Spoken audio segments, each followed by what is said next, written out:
Bonsoir les gens, désolé pour le son, il est pas bon, je m'en excuse. Soirée très compliquée pour les Parisiens ce soir. Je veux très vite désamorcer. L'arbitre est un voleur. L'arbitre est déjà la même saloperie qui a éliminé l'OM à coup de triche. Ce soir, encore une fois, il vole le Paris Saint-Germain. C'est pas la seule excuse. Attention, je n'ai pas dit ça, c'est pas la seule excuse. Mais quand vous avez un arbitre qui offre le deuxième but alors qu'il y a et hors-jeu et main, genre le gars a littéralement touché la balle une fois, puis deux fois, puis trois fois, et il a ramené la balle de la main. Il n'a pas sifflé la main et il n'a pas sifflé le hors-jeu.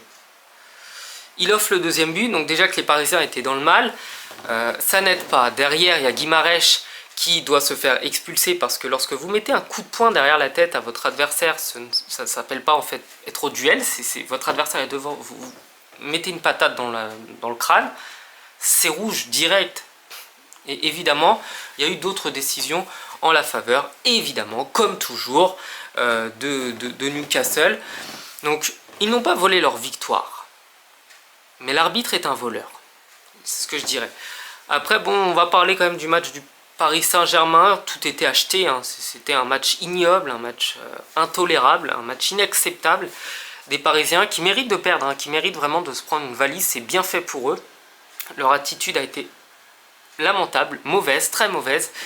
Mais pour moi, il y a 5 gros points noirs qui expliquent en fait cette cette défaite du PSG super sévère. C'est dans un premier temps le match exécrable de Kylian Mbappé. Il a été ignoble, il a été mauvais. Monsieur a une grande bouche. Monsieur parle beaucoup trop, à mon sens. Et monsieur, quand il n'y a pas Neymar pour lui donner des ballons, il est incapable de créer quoi que ce soit. Ce n'est pas un créateur, c'est un bon finisseur, un très bon finisseur. Mais ce n'est pas un joueur qui est capable de mener toute une équipe vers la victoire tout seul. Il en est incapable. Neymar avait ces qualités-là, Neymar avait d'autres travers. Mais s'il avait ces qualités-là, il avait d'autres travers. Mbappé n'en est pas capable. Deuxième point noir, pour moi, c'est Gonzalo Ramos. Voilà, il a servi à rien, il a été invisible pendant toute la rencontre.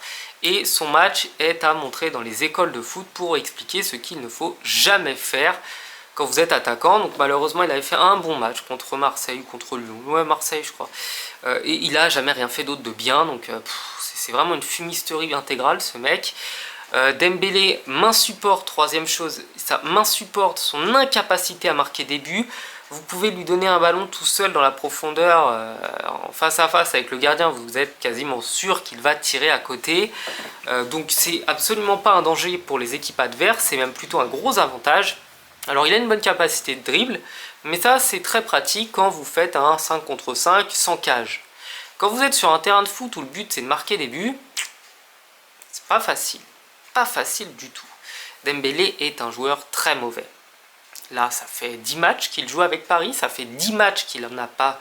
Ah si, il y en a eu un où il a été bon, mais ça fait genre 9 matchs sur 10 où il est nul.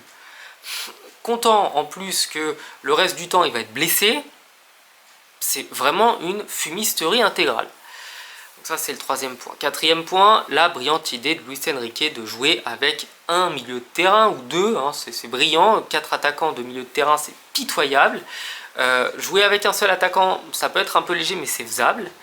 Jouer avec deux, ça va, c'est la norme. 3, ça commence à faire beaucoup. Quand vous jouez avec 4 attaquants qui en plus ne sont pas des créateurs, parce que bordel, vous pouvez jouer avec 4 attaquants, mais si comme attaquant vous avez un mec comme Lionel Messi, un mec comme Di Maria, si vous avez dans vos attaquants un mec comme à l'époque Ronaldinho, des mecs qui voilà, ils sont attaquants mais c'est des créateurs de génie.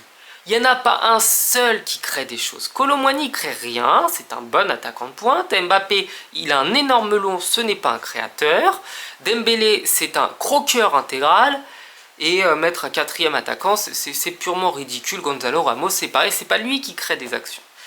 Donc ça, c'est le quatrième, je crois, gros point noir de ce match. Et le cinquième, c'est Marquinhos, c'est plus possible, j'en ai ras-le-bol.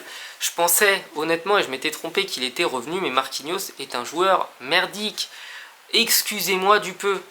excusez-moi de dire ce que tout le monde fait ça, et ça, et ça, quand il s'agit de Marquinhos. Le mec, il a eu une grande carrière au PSG.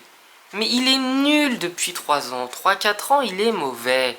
Il est mauvais tout simplement pour la simple et bonne raison que c'est lui qui aurait dû partir et pas Thiago Silva. Mais comme le PSG a préféré garder un nul, et bah on se coltine des mecs qui donnent des buts à chaque match important de Ligue des Champions. Thiago Silva, il a eu des moments où ça a été dur. Mais Marquinhos, il est à chier. Je suis désolé de le dire, il est à chier Marquinhos. Oui, ah oui, il défend bien debout. Ah bah quand même, heureusement qu'il arrête des balles. Et je comprends pas pourquoi on le met lui et pas Danilo. Et Skriniar, il est d'une lenteur terrible. C'est épuisant d'avoir un mec vraiment comme Skriniar. Il est bien en fait dans des matchs où on a la possession, où on n'a pas de danger en face. Mais il est pas rapide. Donc voilà, on se retrouve avec un match exécrable, un match décevant, un match agaçant, un match à oublier. C'est pas fini, on n'est pas éliminé de la Ligue des Champions, faut pas abuser. Mais il va falloir se ressaisir parce que ça va pas être faisable là, ça va être très compliqué. Enfin voilà, passez une bonne soirée, ciao.